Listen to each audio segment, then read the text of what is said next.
Yeah. Yeah.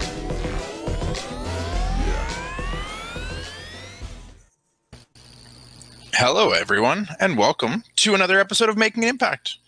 I am the foe, Cody Defoe, joined by my lovely accomplice every Thursday night, the natural. I did it. Astrid. I did it. Okay. We both got I'm it. Can we like ET finger touch here? It feels weird. Yeah. Off to a wonderful start again, as always. How are you this wonderful Thursday, Astrid? I'm a little nervous, a little stressed out, but I'm doing all right. It was a good Impact episode, so that helped me take my mind off of everything. How are you? It was a strong show. It's been a pretty busy week, an exhausting week, but excited to get down to business here tonight and talk some wrestling. Yes. Hi, Bobby. Thank you for stopping by. I had your show in the background while I was watching Impact, but I was there though. Yeah, how's it going tonight, Bobby? Things are good over here. Anyone else joining us in the chat, whether you're here with us live or you're joining us on the replay Mondays on Backbreaker Video. Always happy to see comments, join the conversation, let us know what you thought of this week's Impact, and we'll be happy to comment back. So let's dive into it. I believe you watched BTI as well, right, Astrid? Yeah. So we got a pretty fun match for our Before the Impact match this week. Before I jump into that, welcome to the show, Fort Minor. Nice to see you.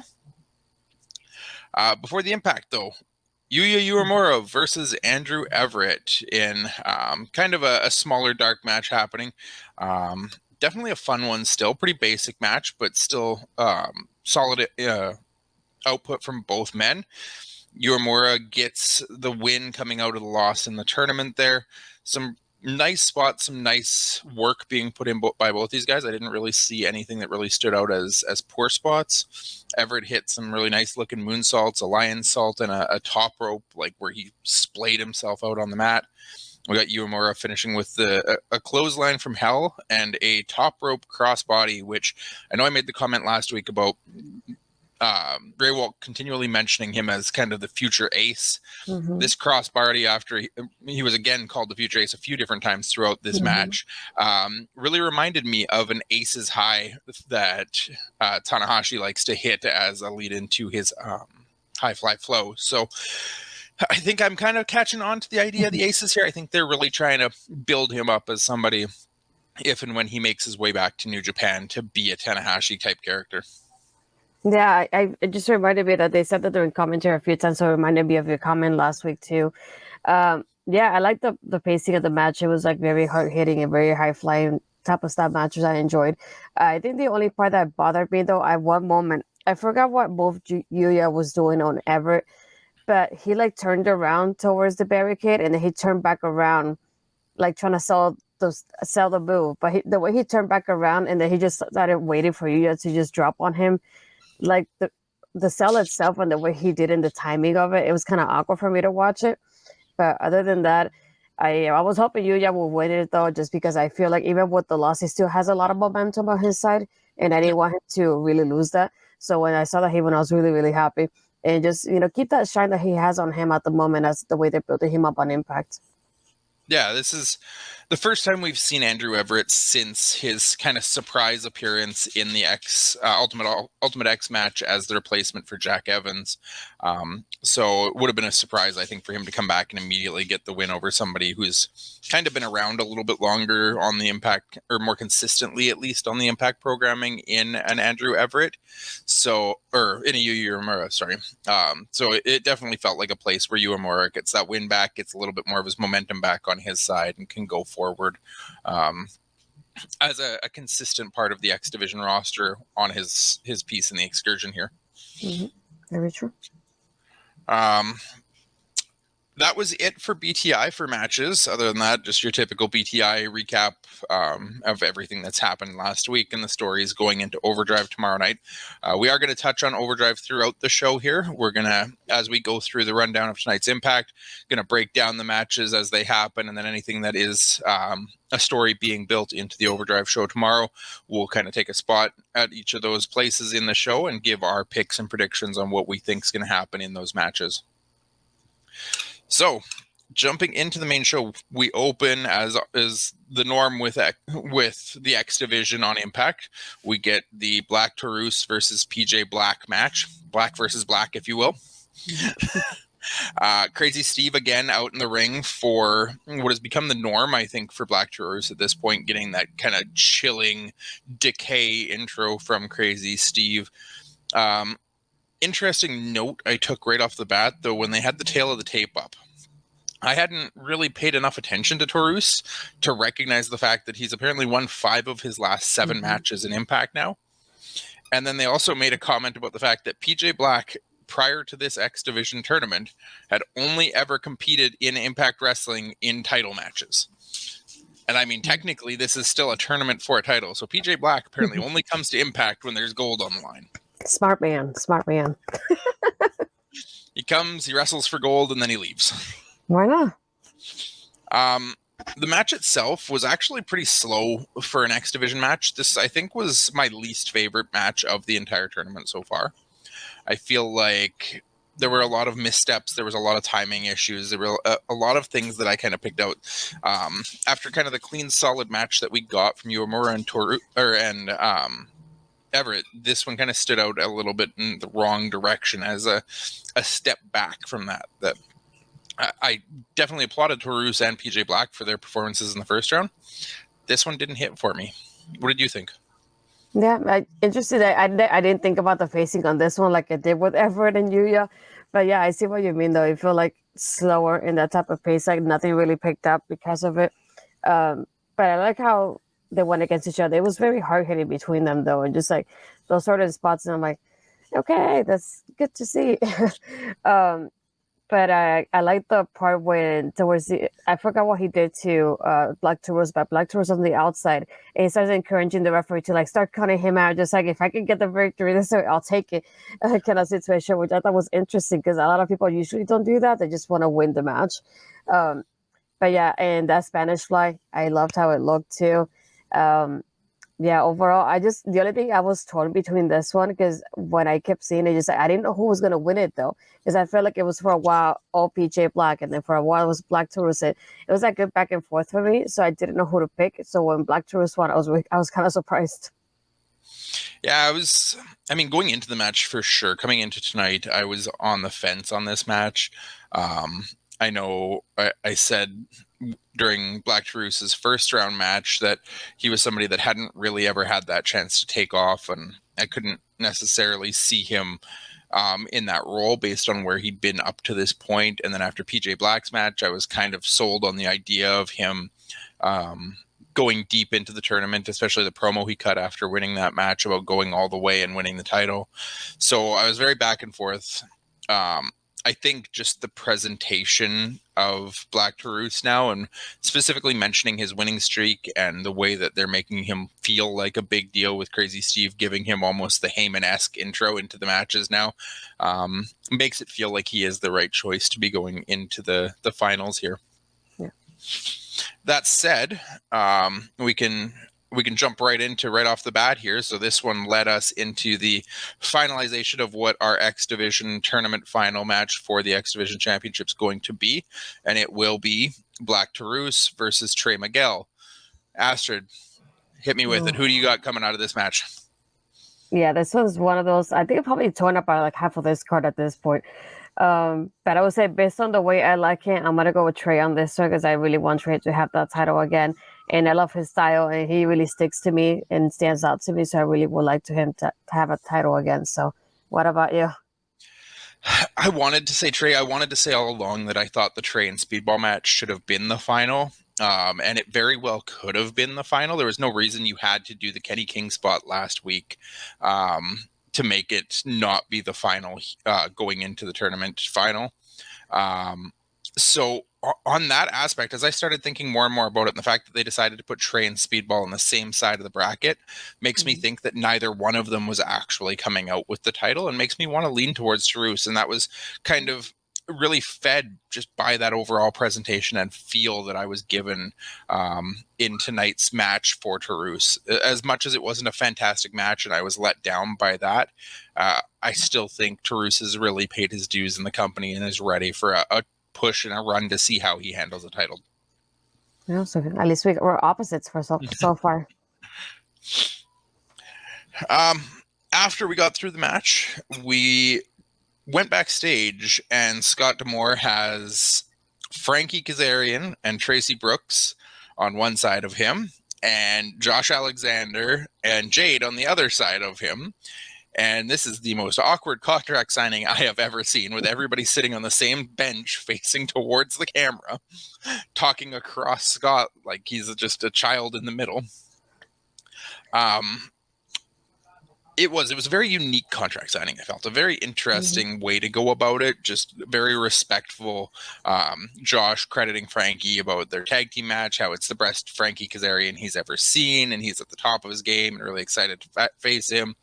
And Frankie too, given, oh yeah, you've been a great champion. I'm really happy with how you've taken the title and run with it, and it'll mean a lot to take the title off you. And Josh gets a little defensive about, oh, well, I'm sorry, you're not going to take the title from me. And then Frankie starts talking about his family, and Jade chimes in about what's your family going to do when you lose. And the tension starts to rise, and Scott just shuts it back down. Mm-hmm.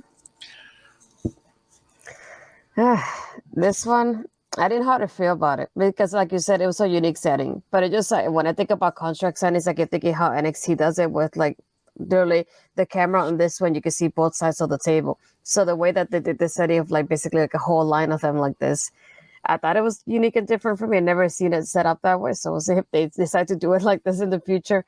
But I thought it was interesting that they were peaceful with their tones up until Jay spoke up. And just I like that moment was given to the woman and the whole part of it. And that's just how it started. She erupted everything in the segment here. But I love how they started with I respect you. I respect you as a husband, as a competitor, as a father, and that back and forth they had there. But I thought it was interesting that Tracy didn't say anything, because I expected after Jay said something, I expected Tracy to say something back to her, but she didn't. It was Cass though. So I thought that was interesting in that end of it when we watch it back. But yeah, just when Jay just goes, prepare your family for when you lose. I was like, woman, okay, I see where you're going with this. That confidence. But yeah, Scott D'Amore really shuts it down really quickly as well. So which is something that I expected to happen, being that he was right in the middle of it all. But overall, that was interesting. I like the way it was done and the way they delivered it. So it caught my interest the way they portrayed it though on TV. Yeah, it was overall caught my interest, and I enjoyed it.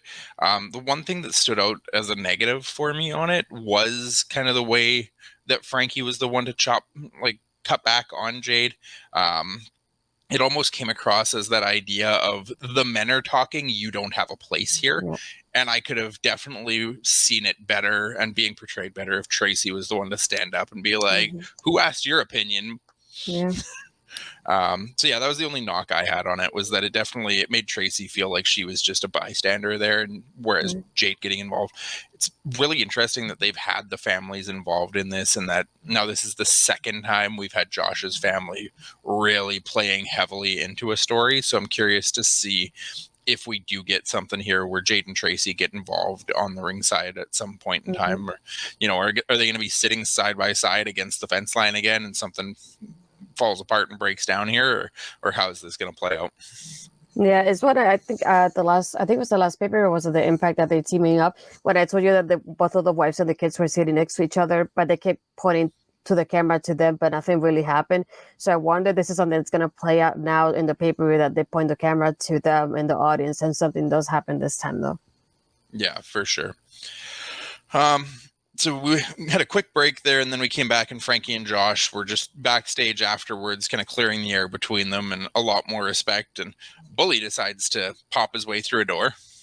I enjoyed this. I did. As much as we've kind of knocked the whole Bully stuff, I enjoyed this part where he walks up and actually knocks on the door, and Frankie's like, the door's open, you don't need to knock. And he's like, well, everybody expected me to jump him from behind, so I just wanted to make sure you guys knew I was here. Jeez, bully. It's funny also think about the visual, because you think about him being a backstabber, so you expect him to do anything from behind their backs rather than him knocking and being kind of respectful in that way when he came in.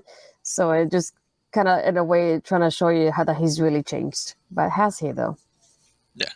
Is it all a charade? Is it all an act? Are we just waiting for the turn to come, or is this really the bully that we're going to be seeing the entire time? And bully makes a point of that too, where Frankie starts calling him out like, I appreciate what you're trying to do and what you're saying, but we've known each other long enough. You don't actually expect me to believe that, do you? Bully just saying, since you might be champion, Frankie, I just want you to know too, I'm going to come here, I'm going to look you in the eye, and I'm going to call my shot in advance.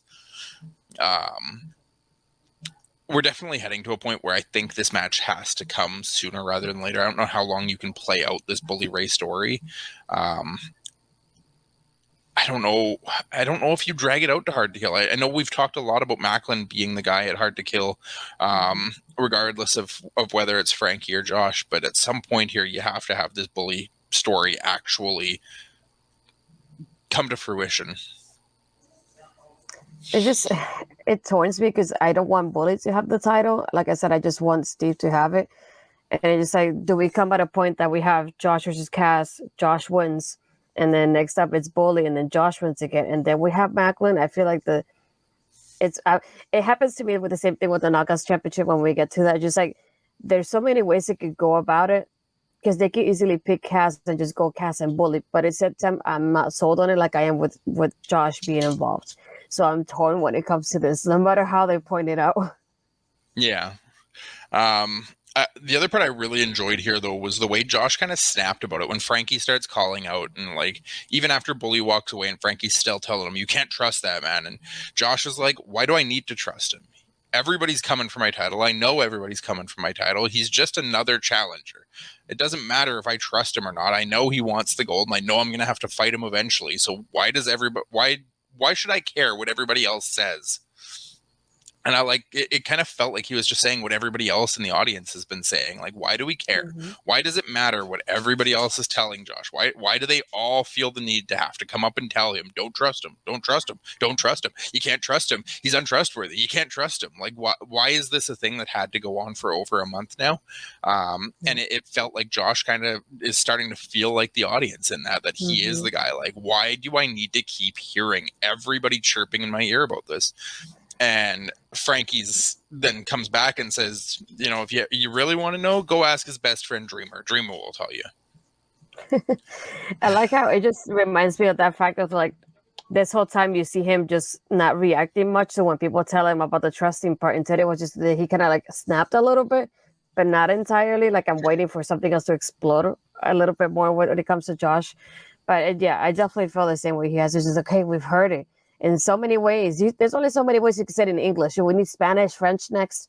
What? We already heard it. We don't need to hear it again. Yeah, no, for sure. After this segment, we went to the 4-way tag match, which was kind of thrown together through the week without too much built up around it. We had Ace Austin and Chris Bay versus the Aussie Open versus Shera and Raj Singh versus the Motor City Machine Guns. So we have 4 teams, 3 of which have had regular kind of time on Impact. Shera and Singh kind of being put together as a team now after Singh has spent most of the time just kind of being Shera's mouthpiece. Was a unique piece to put together. How did you feel about this match coming together and how it played out? Yeah, I felt like at first when I saw the promo, I was expecting it to be some sort of like number one contenders match in some sort of way. So I was expected to have a stipulation to it. I was not expecting it to be just a 4-way for the heck of it. So when I saw that, I was kind of thrown off by it, that it didn't have any sort of announcement or stipulation to it. It was just here, 4-way. There you go. But yeah, I like the teams, and I figured that there's other teams that are, I guess, popular in a way now at Impact, so it makes sense for them to be there. But overall, I was just surprised by the announcement. Yeah. I know it was a solid match. It absolutely was a solid match. Fort Minor. Definitely a contender for match of the night for sure. what I was going to say, I know that right off the bat, you had Tom and Matt made a comment. I think it was Matt Raywold actually that said, these 4 teams all in the tag team division.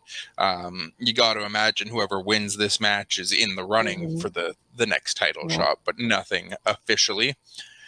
Mr. Ed Fry's joining us in the chat. Hello, my friend. Nice to see you out there. Would prefer to see you behind the scenes, but always nice to have you in the show. And for those of you that don't know, if you subscribe to our local establishments, you get my emote. So that's the one that Ed has. Overall, the match, I think it played out really well. I felt like Ace Austin and Chris Bay were the highlights of this match for sure. Just a ton of chemistry for those two guys. They really just, I don't even know how it didn't feel wrong for Ace Austin to play the man in peril for as long as he did in this match. In a 4 corners tag match where you've got somebody in every single corner of the ring that you could tag to, and yet somehow it wasn't until he actually made the tag to Sabin that I started thinking, wait a second, Ace has been in there as the face in peril for the entirety of this match, almost from the beginning until then. How did it not feel like it was wrong for him to not have tagged anybody yet? And the fact that we went a good, I want to say 5 minutes at least in this match, if not more, with Motor City Machine Guns not actually getting in the match at all. Yeah, for me, it was always between Ace Austin and Chris Bay, and then Aussie Open were to me the ones that were in the ring out of the 4 teams. So I thought that was interesting to begin with. And the way that just Chris Bay and Austin, the way they do all these double team moves, I was like, holy crap. I try to keep up with them, and I love how they played off everything and how they kept showing off with their 2 sweets as they did everything too. It was very well done for me. So I had fun watching this one, and I love how they did the ending as well too. I believe there was somebody that was coming in the ring just when Ace was doing the pin. So I thought the match was not going to be over. So I was surprised when it had the 3 count, but I'm guessing that because Chris was nearby, it took care of the person. It kind of took them outside, and they were able to win that way. But overall, this action they had here, there was definitely how they should have been an opener for me, because the action was a good back and forth for me. Yeah, I think it was Sabin actually had climbed up on the apron right as he hit the fold, but Bay was right there and went over and grabbed Sabin on the apron and held him from being able to break up the pin there. Yeah. But yeah, they gave so much offense and so much focus on Ace Austin and Bay. Definitely felt like they were the right choice to win this match. Yeah, exactly. As Daphne said, this would have been a good as a numbers contenders match. Yeah, that's what I thought when they first posted the tweet. That I thought it would have said number contenders match in the bottom for like after Overdrive. But I was surprised it wasn't, but technically I guess it is. So yes, but no, because as we found out later in the night, they did end up announcing another match that came out from this match. After we finish the match, we end up backstage where Taya Valkyrie and Rosemary are together, but no Jessica. Rosemary's asking, where is Jessica?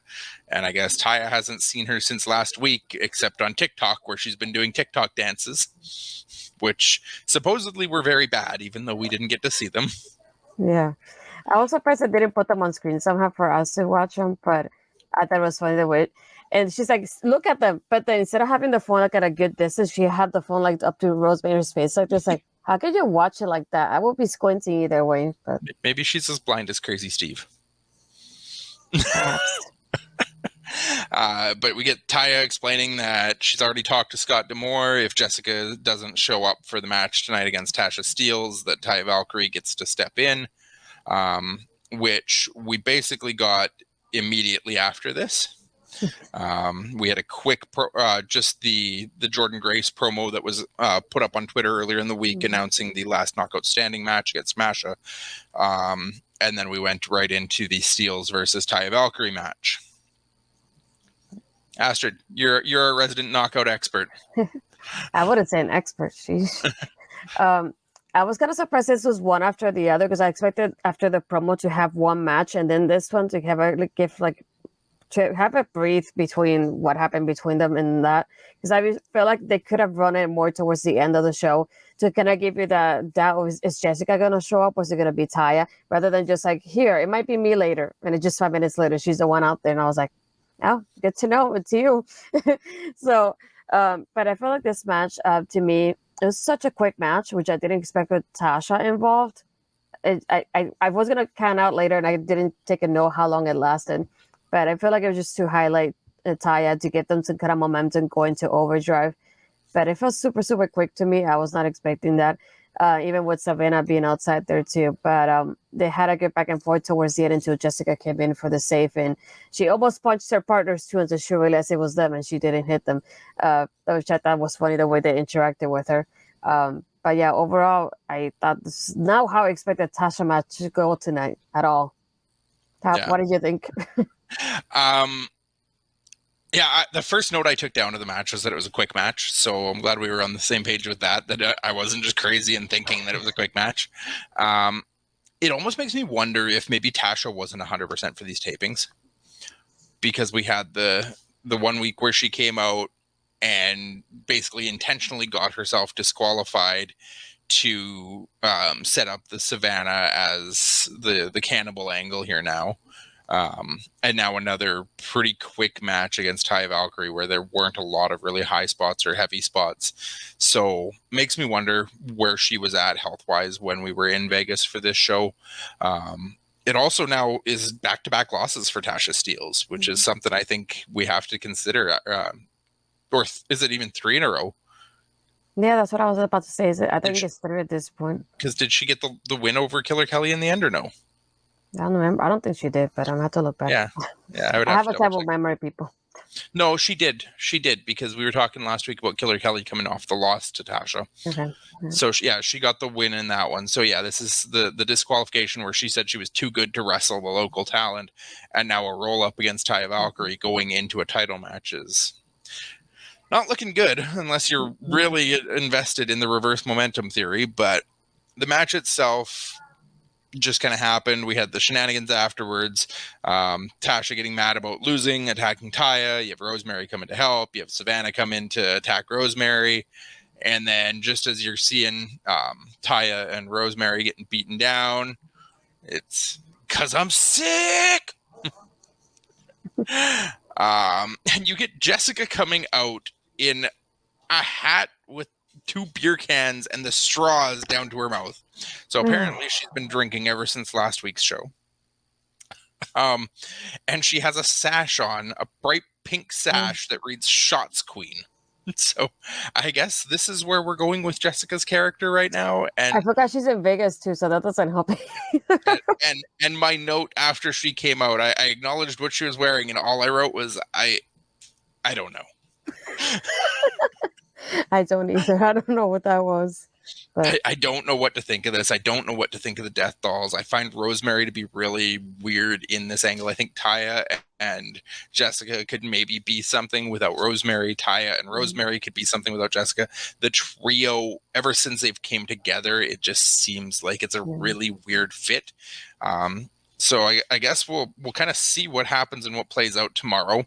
Obviously, we've got this tag title match. I think we've kind of locked in the fact that it is going to be Taya and Jessica defending the titles now against Tasha and Savannah. I'll let you go first again on this one since it's knockouts. Who do you got? well, with the way this went tonight, I'm leaning more towards the Death Dolls at this point. But is Jessica gonna not show up, and then Rosemary takes her place? I'm guessing, which is what makes me think after what happened tonight. But yeah, other than that, I don't think I see Tasha and Savannah winning after the way it's been the past couple of weeks. I don't know. What about you? No, I'm on the same page here. I do think just the way this played out with Jessica coming out and standing tall, and yet the Death Dolls kind of reigning supreme. I don't think this is a case where we are looking at reverse momentum. I do think this is still a case of the Death Dolls being built as champions and going on probably a decent length reign after this, as I don't know kind of who else is really out there for knockouts tag teams right now to come around for a bit. Yeah, I really don't have anybody that I can think of that could go against them either. Yeah.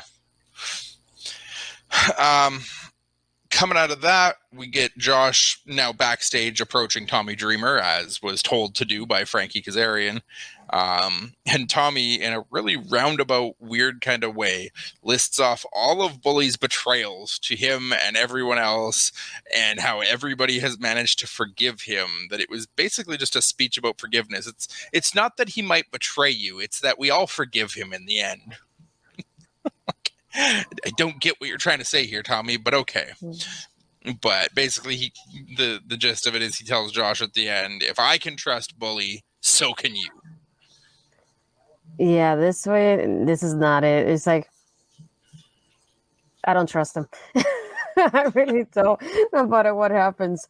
But yeah, it feels weird. But I know this is from Tommy, so it's funny the way he says it because he's been through everything with Bully at this point, coming from him. But at the same time, I'm glad she went over to him after he was instructed to do so and just kind of plainly just asked him. But yeah, I just like, don't trust Bully. We already know this. Can we move on from this? I'm already tired of the trusting Bully kind of thing. Jeez. Please. Yeah, no. The real question is, can we trust Tommy? And I'm still not sold on that one. We get a quick promo backstage from Trey Miguel, and this kind of plays in. I know we did our picks for the X Division title. This kind of played a little bit into my idea on Black Taurus winning as well. Just the way Miguel was really selling the attack from Kenny King, how much pain he was in from that. But he's basically motivated. He's going to get his belt back. He'll fight through whatever he needs to fight through to get there. The fact that we're seeing Miguel really selling the pain and the injury angle of this really kind of amplified what I was already starting to feel about Black Taurus. Yeah, I like how he kept stretching on his back, like, but I did like the part he said, we both paid the price for it. And he said, basically, I'm going to take it as a blessing in disguise. And like, because of what happened, I'm here. So I'm just going to take it and just win after this, which I liked about it. But like, when he didn't forget about the injury and he kept stretching out his back as he was talking, kind of like, don't forget, I got hit a couple of minutes ago. So I like that part of it. But overall, it made me excited for him. Just like, now that I got here, it doesn't matter how I got here, but I'm still going to end up winning, which I like to see, or like even for him to say it. Yeah, no, for sure. Nice to see Carl in the chat. Happy to have you join us. We come out of that Trey Miguel promo and we get right into a Dreamer match. And I feel like we're just going to start calling them all Dreamer matches at this point because they all make me want to go to sleep and have a dream. Hey, that's not when they chew things. Stop stealing my gimmick. This is supposed to be an old school rules match, so I assume by that they must not have the rights to call it an ECW match, is why they decided to go old school.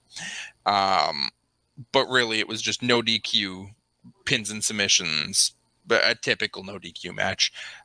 They tried. Maclan specifically tried his best to really sell Dreamer's offense and to make this a hard-hitting, like, tight-fought affair. It didn't work. Didn't work for me. It didn't work for the match. I feel like Maclan's in a position where he shouldn't be having to put on a match like this with a Tommy Dreamer.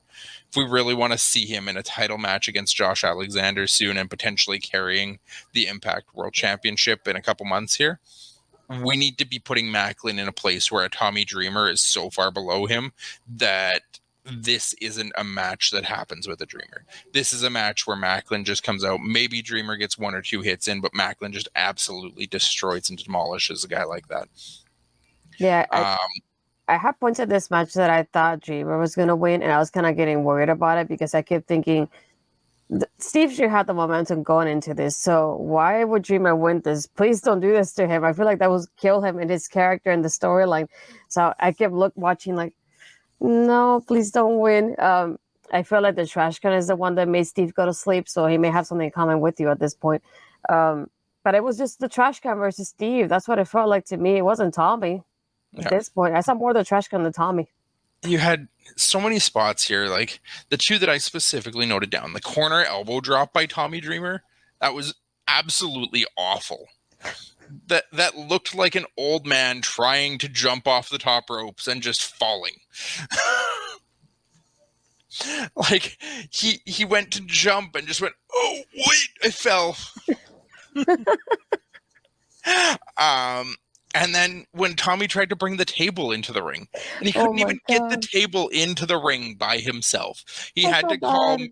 Mr. Impact, one of the most consistent Impact Wrestling fans at every single one of their shows, to jump the barricade and come help him lift the table into the ring. That would be like me going to a show and somebody calling me into the ring to help put a table in because they can't lift it themselves. That's embarrassing for Tommy Dreamer at that point. Like, you just stick to the backstage work, Tommy. Oh my gosh. Hey, Troy. Yeah, when I saw that, I was like, "There's no way there's a fan actually helping him put a table inside this ring. Aren't you supposed to be the professional in this situation? Because it doesn't seem that way." But yeah, overall, just like what I kept thinking, why is this match happening again? Someone explain this to me because I don't want to see this. Really, I think the gist of this match happening was just to build up to what happened after the fact. Yeah. It's the only thing that really came out of this. So we get the win. Maclan finishes off Tommy in the middle of the ring, 1, 2, 3, and then decides he's not done with him. He needs to try and retire Dreamer. Goes in for the attack. We get Bully comes to help Dreamer. We get Moose comes to attack Bully. And then somehow Moose and Maclan end up on the same page again, which, we keep kind of running into this where they have very common enemies in a lot of these situations. And then, of all people, right as Moose and Maclan are about to put Bully through the table, Josh Alexander decides to come out and help Bully Ray. I guess his speech with Tommy Dreamer finally kind of clicked with him, that everybody keeps telling him not to trust him, and talks to Tommy for 2 minutes and is like, okay, I can trust this guy. It felt like opposite day. All he heard was trust him, so that's why he went down there and did it. Josh takes out Moose and Maclan. They grab Maclan together, or him and Bully, put him through the table, and then Bully picks up the title belt, and Josh picks up the Call Your Shot trophy, and they have a very awkward standoff across Maclan's body, holding each other's prizes. It's just like, we'll do it at the same time. 1, 2, 3.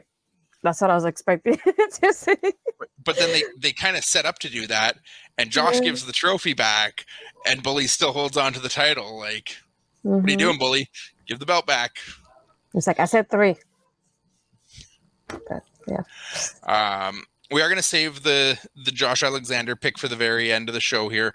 But we will at this point. So we've got Bully and Moose. Kind of this was the last segment we got leading into their match. Again, another table brought in. This is a tables match we have for Overdrive. Bully Ray versus Moose. Scumbag versus X Scumbag. With Bully holding the Call Your Shot trophy and on his way to a very likely title match, I think I have to go with Bully Ray in this one. Yeah, this one I don't see any reason why Moose should winning at this point. He doesn't have anything going on the way Bully does, so to me it's something that I expect Bully to win, unless somebody comes in and decides to just not have him have that momentum towards the title match, which I would understand. But I can only see Bully winning at this point. Yeah, that's definitely the way that I'm seeing it too. The only way I see Bully losing this is if Moose has somebody, either whoever attacked Ace Austin, since we haven't touched back on that story I was yet. going to say that too. We haven't even heard about that. Who the heck did it? Yeah, we haven't got any confirmation. Was it Moose? Did I miss something in a commentary somewhere where Moose actually admitted to this? Because I don't recall hearing or seeing anything. That I think we still have that kind of unanswered story. We haven't seen Juice Robinson since that episode. So there's some possibility here that we might see somebody show up to screw over Bully just to keep a win in Moose's books. Barry, the man that I've been questioning and mistrusting and doubting the entire time. I definitely think it could be Dreamer here, and maybe we finally get a Bully versus Dreamer match on this retirement tour, as I think it is for Bully. Is he gonna put both of us to sleep then, I guess? Maybe.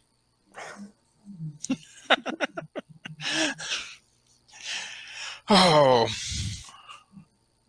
Once we finish this segment, we got the first official interview with Masha Slamovich since she's debuted in Impact Wrestling. Not about Masha, still about Tommy Dreamer, I think. But why? Why Impact? Why? I'm not sure. What did you think of the Masha interview? I was just surprised, I guess, that Even when she wasn't replying in English, and all of a sudden Gia would just go in with the next question as if she understood what she said, which I thought was funny from the end of it. Because I look at it this way: we're reading the subtitles, and Gia is not, but she's just, yeah, we'll keep going with the next one as if it didn't happen. So I thought that was funny from my end, but it was pretty simple. I was not expecting for her to say too much, but I thought the best part was when she said, "What are we expecting to watch?" She goes, "Death." And there's that one answer. That was all we needed. Just the one word at the end. I was kind of watching it. It almost seemed like Gia she was asking her set questions and not actually like responding to what Masha was saying. So Masha could understand her, but she had no idea what Masha was saying back. So she's just like, I'm going to ask the next question. Because twice, like both of the first two questions, or the lead off of the very first, I don't even remember what the question was anymore. I didn't take a note of what she asked. All I know is Masha, the answer was, that is a question that I would expect from a young girl or a little girl to ask. I'm like, what? And then she's, again, the second question, that is another question that I would expect from an idiot. I hope Gia didn't look at the subtitles later because I'll feel bad for her. Yeah. It was fun. It was fun and entertaining. It was nice to see Masha get a chance to actually show some personality. Even if it is in Russian and we have to read the subtitles for it, I'm still okay with it. It just makes her look like even more of a badass going into this match. Yeah, very true. That said, this match, Masha Slamovich in the rematch against Jordynne Grace, last knockout standing for the Knockouts World Champion. Where are you leaning going into this? This is the one I was mentioning earlier that I'm really torn about because you and I were talking about this even before the show happened during the whole week when it was announced. Because I keep thinking, and I blame Ella for putting this idea in my head. So thanks, Ella. I have no other reason why. But I keep thinking, okay, if Jordynne wins, it doesn't make Masha look good again. It's twice in a row after having a streak, and then you lose twice in a row just like this. But then on top of it, I would like Masha to win because I wanted Masha to go against Mickey because Mickey's the one that brought Masha in as the pick your poison. So I think that would be interesting. They do go against each other after Mickey goes against Taylor. So that's why I'm torn about it and the way and the route they could go in. So I don't know who to pick this one, but I'm gonna stick to Jordynne for now. But I'm torn, definitely for sure. Yeah, pop up Barry's comment here that if Impact did have, or if Impact didn't have subtitles, absolutely, I would expect Masha here to be saying a word or two in English. I think Masha is actually fluent in English. Not 100% certain on that, but I'm fairly certain I've seen interviews with her fully done in English before, so it wouldn't be hard for her to turn it on. But yeah, for her to be portraying this badass Russian character that she is, it makes sense for her to just be. Obviously, she understood everything Gia was asking her, so we know she speaks and understands English. She just chooses to speak Russian because she doesn't care about any of us being able to read it. She wants to make people work to have to understand what she's saying. And before I give my pick, Fort Minor thinks that this will lead to Masha winning, then face Mickey afterwards as well. I'm in the same boat as you, Astrid, on this one. I know we went back and forth when we discussed it at the end of last week's show that it really could go either way. The title reign for Jordynne at this point doesn't really feel long enough. It doesn't feel like even though she's been putting on banger after banger after banger of matches with everyone she's faced since winning the title, it doesn't feel like she's been the champion long enough at this point to lose it. So that said, I could also see Jordynne in a position where she's the one that could be allowed that opportunity to retire Mickie James. And on the flip side of the coin, Masha Slamovich has been so dominant and so powerful. I don't know where you take a character like Masha next. We had her in this position where she was beating down everybody in such quick succession, and everybody was so quick that she lost to until Jordynne. I feel like I'm leaning on Masha here. I feel like I'm leaning that route because I don't know where Masha could go next without the title. Whereas I think Jordan can come out of this, and maybe you have Jordan versus Mickey without needing the belt around it. You could have Jordan and Deonna come around again. Lots of different places you could take Jordan, and I feel like Masha just needs it more at this point in order, like in the succession and growth of her character. Yeah. And to go to Ed's comment, is Jordan Sheamus now? Well, why not? We have just a brief backstage reminding us that Sami Callahan's still to come. And then a Laredo Kid and Rich Swann match, which was announced earlier in the week as well. Really quick start, really quick pace match in this. Not a lot that really stood out as major in this match for me. The big thing that I caught that they made sure to like mention and recognize on commentary and got a big chant out of the crowd was Laredo Kid when he went to the outside and did the Viva La Raza, the shoulder shake as he was climbing the top rope. Got a really, really big Eddie chant. Always appreciate the shout outs to one of the greatest luchadors of all time in any kind of luchador situation like this. And for Laredo, I'm sure it was a big thing for him as well. Yeah, I enjoyed the match. It felt really short and really quick. But yeah, I love just Eddie tributes. I enjoy it. It has been one of the reasons why I fell in love with wrestling in the first place. So anytime I see any kind of tribute, I'll take it. But yeah, it was when he did the frog splash and even that and those little parts like that. So I was expecting him to kind of win it.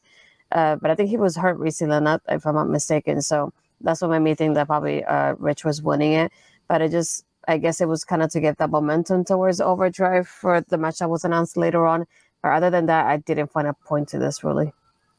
Yeah, I think it was a lot of it was for Rich to get his momentum back as well.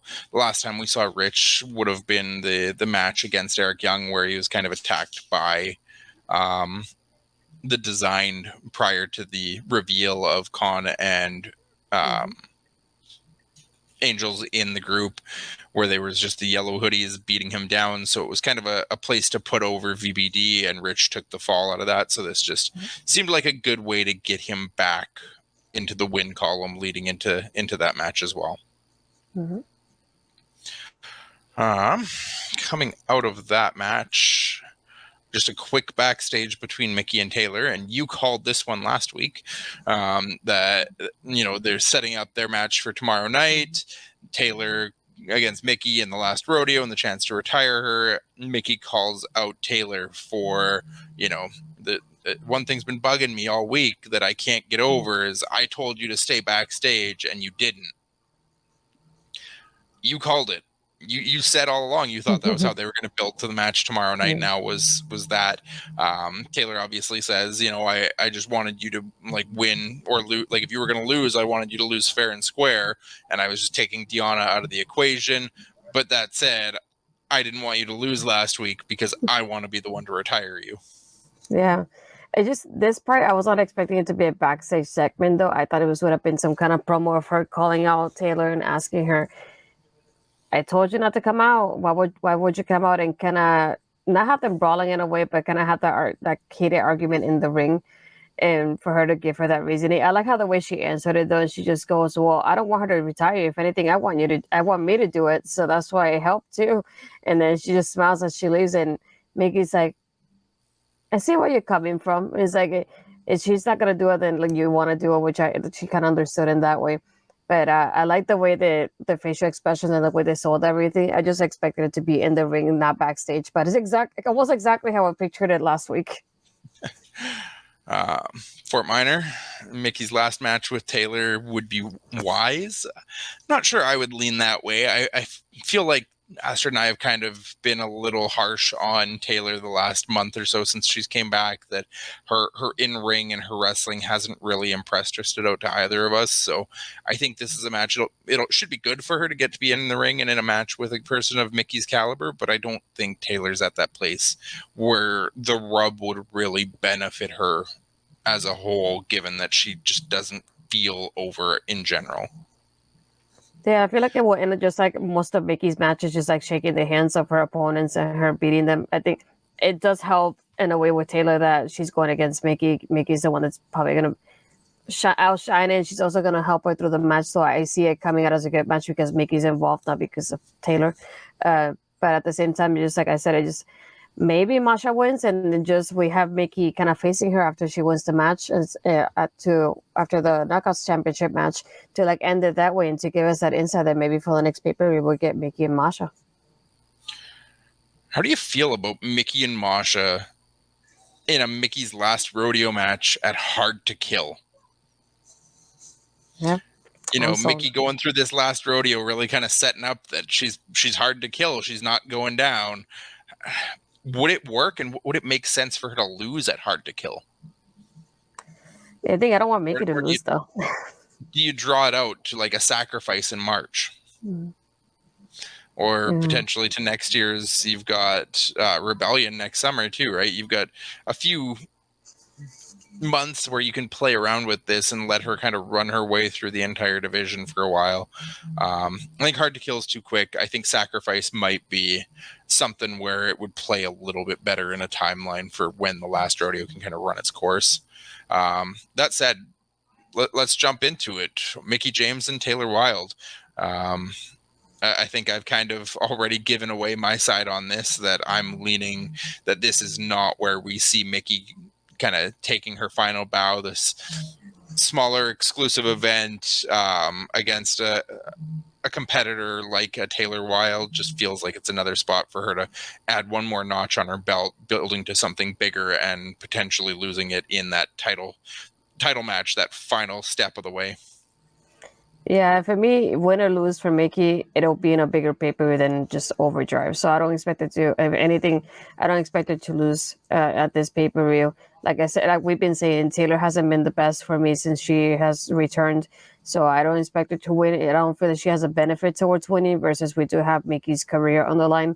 So I would prefer Mickey to win. And like we've been saying, hopefully build up to Mickey and Masha, because I think that makes the most sense to me at the moment. So if Mickey does lose or win in the last rodeo match against Masha, have that be in a bigger pay-per-view. So maybe we have Masha and Jordan have a rematch at first, and then after that, Mickey gets involved. But either way, I only see Mickey coming out victorious out of this one. Yeah. Once we got through that segment, we got Frankie Kazarian backstage video package again. Admittedly, I jumped through this because I was running a little behind on the show to try and catch up on some time. I thought it was just the same video package we'd already watched last week, but I did notice they had incorporated and added the segments of the contract signing from earlier in the night. Was there anything else? Did you watch the promo? Did you catch anything else unique that stood out in this package that I may have missed? No, I was behind too, so I just skipped it. And plus, it ended the same way, so I thought it was the same one too.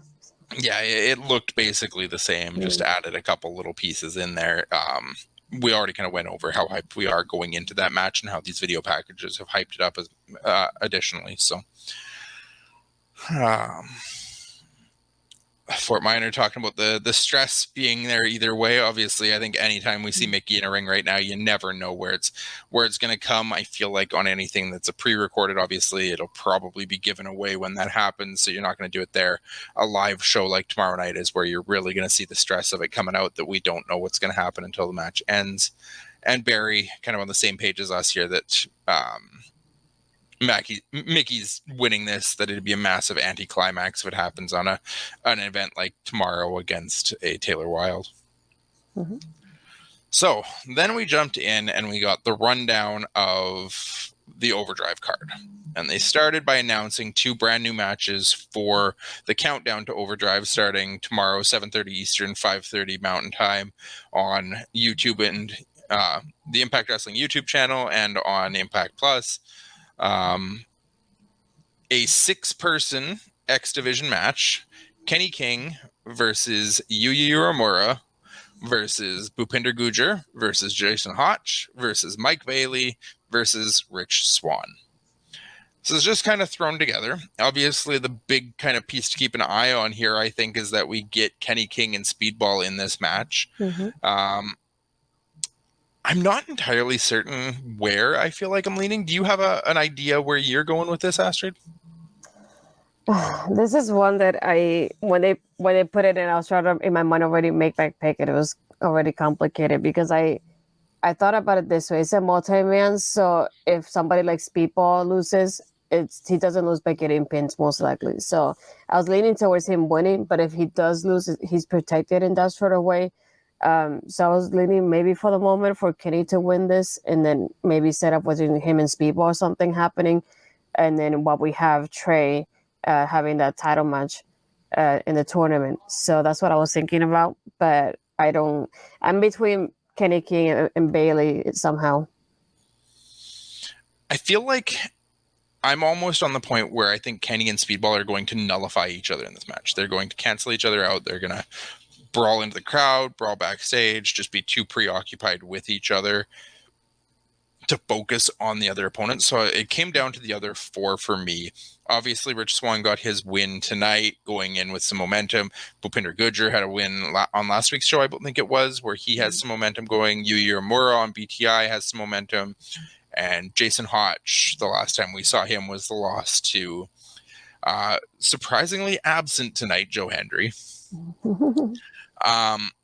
I want to say I'm leaning towards Gujjar in this situation. I feel like Bhupinder Gujjar has looked really, really good. This will be his first official X Division match, I believe. Until this point, he hasn't really had anything that's been classified or admittedly announced as an X Division. Putting him in the ring with these five guys, I think, will be a really good barometer of where he's at. Yeah, and go to Barry's comment. I'll be happy if Yuya wins. Give him a push is good enough. Yeah, it kind of gave me that vibe when he won the match as well. So I was thinking about him afterwards. But the good thing about this multi-man match, you never know what route they will go in. But I'm still sticking with People and Kenny for now. Yeah. I'm at the point with Jason Hotch. I really enjoyed what he did with Joe Hendry, but I think he's the man that takes the pin here. Mm-hmm. Next, they announced the other match that's going to be on the countdown to Overdrive, which I think stems from that 4-person tag match early in the night that we're getting Ace Austin and Chris Bay versus Chris Sabin and Alex Shelley, the Motor City Machine Guns versus the Bullet Club. I think I have to go with the Motor City Machine Guns out of this. I think we had such an exposure for Ace and Bay coming out of the match earlier tonight.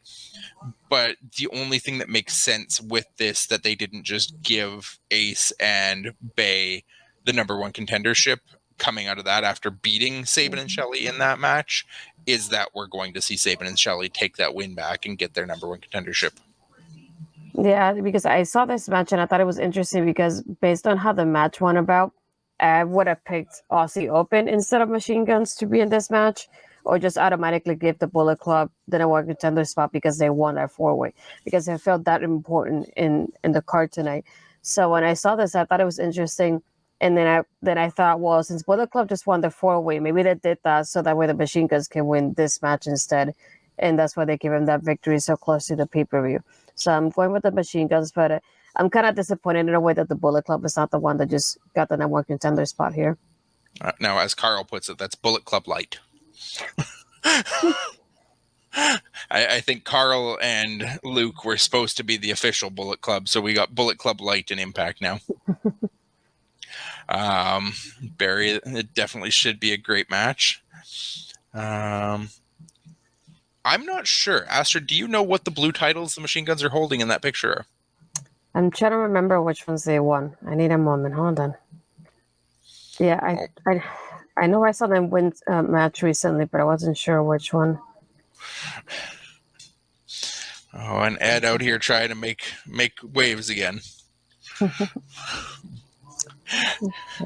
They're a strong open weight tag team championship. So those are the titles that Aussie Open had held in NJPW Strong, then the ones that they were talking about, that Aussie Open were the first strong tag team champions, that Motor City Machine Guns have them now. Yeah. Admittedly, I am a little bit behind on my New Japan. I was going to say, aren't you a New Japan guy? What happened? Depending on perspective, I'm a little bit or a lot of it, because I've been giving all of my attention to Impact for the last few months. Okay, fair enough. The other match on Overdrive that we didn't actually have anything for, not a single promo, not a single mention of. Obviously, Bullet Club and Motor City Machine Guns are our number one contenders match for the tag titles. Well, the tag titles themselves are on the line tomorrow night. That we get Heath and Rhino taking on the major players, Brian Myers and Matt Cardona. We didn't have Myers, we didn't have Cardona, we didn't have Heath, and we didn't have Rhino tonight. But we're going to have all four of them tomorrow night on the main card of Overdrive. I think I have to stick with Heath and Rhino in this one. I don't think we've really got enough out of the major players for me to think that they're winning the titles. Yeah, not only that, but I'm thinking like what could happen afterwards, and I don't see anything happen with the major players. Plus, we have those rumors of Cardona going back to WWE, so I don't see much of anything happening here. If anything, all I see is Brian maybe going after Joe Henry and getting a rematch for the Digital Media Championship. But other than that, I don't see any type of route happening between them here. So I just figure whoever wins that number one contenders match will go against Heath and Rhino afterwards. Yeah. I hadn't really heard as much, and I don't know if Cardona is a guy that would go back or would have a place to go back in WWE, where he would be as over and as big as he is right now in more of the Impact and NWA and indie world. So I also saw Cardona yesterday or today making a comment on Twitter about himself being the internet champion. So I could see us getting to a point where Cardona is another one that could turn and start going after Hendry. Yeah. See? Yeah. I mean, you never know in this world. There's so many moving pieces in the wrestling world that I'm never certain on what to believe anymore as far as who's going where or who's not going anywhere. Exactly. Finally, we get into the main event of the evening. We had the Death Machine Double Jeopardy. That's what it was. I had to refresh my memory. Death and Double Jeopardy match between Eric Young and Sami Callahan. I was admittedly positively or hesitantly optimistic going into this, that I thought it was something that could be a really good idea and play out really well. It lost me right off the bat. The attack by VBD on the ramp that busted Sami open, that you have Sami wrestling from underneath right off the bat, just it made it feel like there was less stakes. Which, I mean, it shouldn't when you have somebody that's already bleeding, so the double jeopardy part's taken away, but it made the match itself feel kind of pointless. It made the rules feel pointless. It made it feel like there wasn't as much to hope for.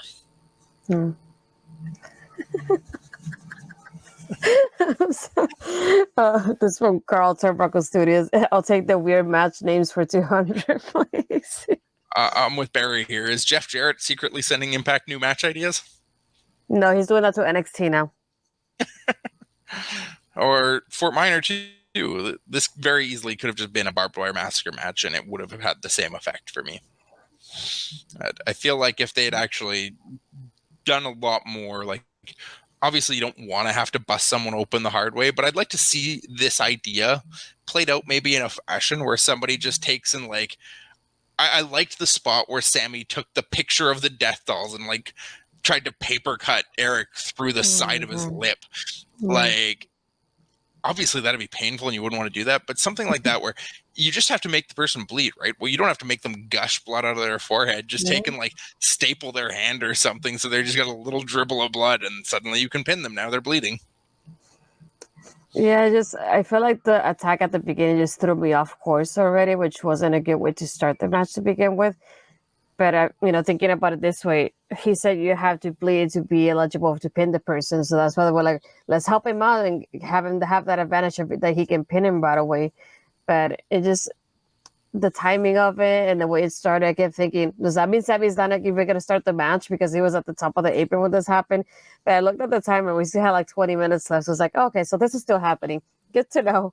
But yeah, it was like, another thing is this type of match, the guys could have easily come in and helped EY. And we didn't see anything until the end. Maybe it was They announced it when they announced the match last week, though, that everybody was banned from ringside. True, yeah. But I just like I guess for the type of match, I expected more outside interference in it somehow, and it didn't. So I was surprised on that. But I remember now what you said. But yeah, just the match itself. I think the part that I remember the most has been the paper cut part with the Dead Dolls picture of all people. Um, And the but I fact that just Sami had to draw attention to it when he pulled it out and held up the picture. Death dolls! yeah, it's like I have my girlfriend's picture here. Get to get to show her off. Um, but yeah, just even the ending itself, I thought Iwa had won, and it wasn't he. It was Sami winning. But at the same time, I thought it's your match, so I hope you win this, Sami. For goodness sake, if you don't win it, we have problems at this point. Um, but it wasn't like I thought it would have been. I was disappointed by the execution of it. I don't want to see this again. Sorry, Sami. So hopefully you have better luck doing another type of match. Yeah, I mean, it was a good attempt. I think there's potential in the match itself.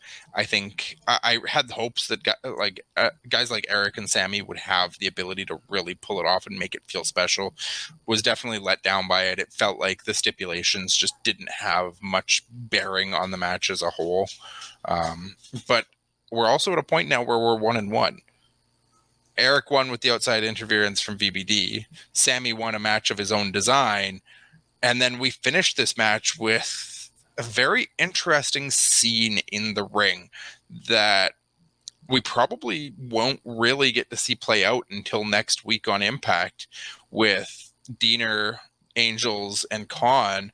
They come down and EY is in a bloody pool of his own fluids, barely able to pull himself up, and Diener looking down on him, almost disappointed. I actually had typed it in my notes that VBD come down and turn on EY, and then I had to correct my note because they didn't turn on him. It was just an awkward stare down at the end with the credits up, and then we cut and ended the show. So curious to see where this goes. Curious to see, could we almost see this play out in the same way as we saw with Rhino when he started having all the losses and failing Violent by Design? Does Diener somehow take the leadership role and start putting EY through the paces and through the tests to, really prove himself and earn his spot in the group? Yeah, just like you, I was ready to type it, and I'm like here, almost going, oh, they're going on the attack. And then before I started typing it, I kept staring at my iPad. No, it's not happening. No, okay. That was weird to watch it. And then the way Khan was moving, he kept moving his arms, so I thought he was gonna go for it, and then he didn't. So I was like staring at my iPad, like, okay, this was awkward at times, but yeah, I guess they're gonna have to go through some trials and just like, if you're the leader, you better start winning kind of situation, because as a leader, why would you keep losing like this? Yeah, Barry saying that they've put the aftermath on the app, but said it was too gruesome to put on YouTube. Obviously, we hopped on the air, I guess, too quick. I did see something on the Impact where they showed the bloody crimson mask that Eric was wearing, and they talked about gruesome. I thought they were just talking about the match themselves. I'll have to pop that up and have a peek at it once we get off the air here. Yeah. Overall, strong showing though. Lots of kind of strong build going into tomorrow's Overdrive show. Lots of good matches to look forward to, and some stuff to look forward to coming out of the show as well. We've got a few different moving pieces. We've got the Kenny and Speedball story that we still got to see play out some more. We've got now the Violent by Design story. Where does Sami Callahan go next? Lots of different things on the move. Maclan as well. We don't have Maclan on the card tomorrow. No.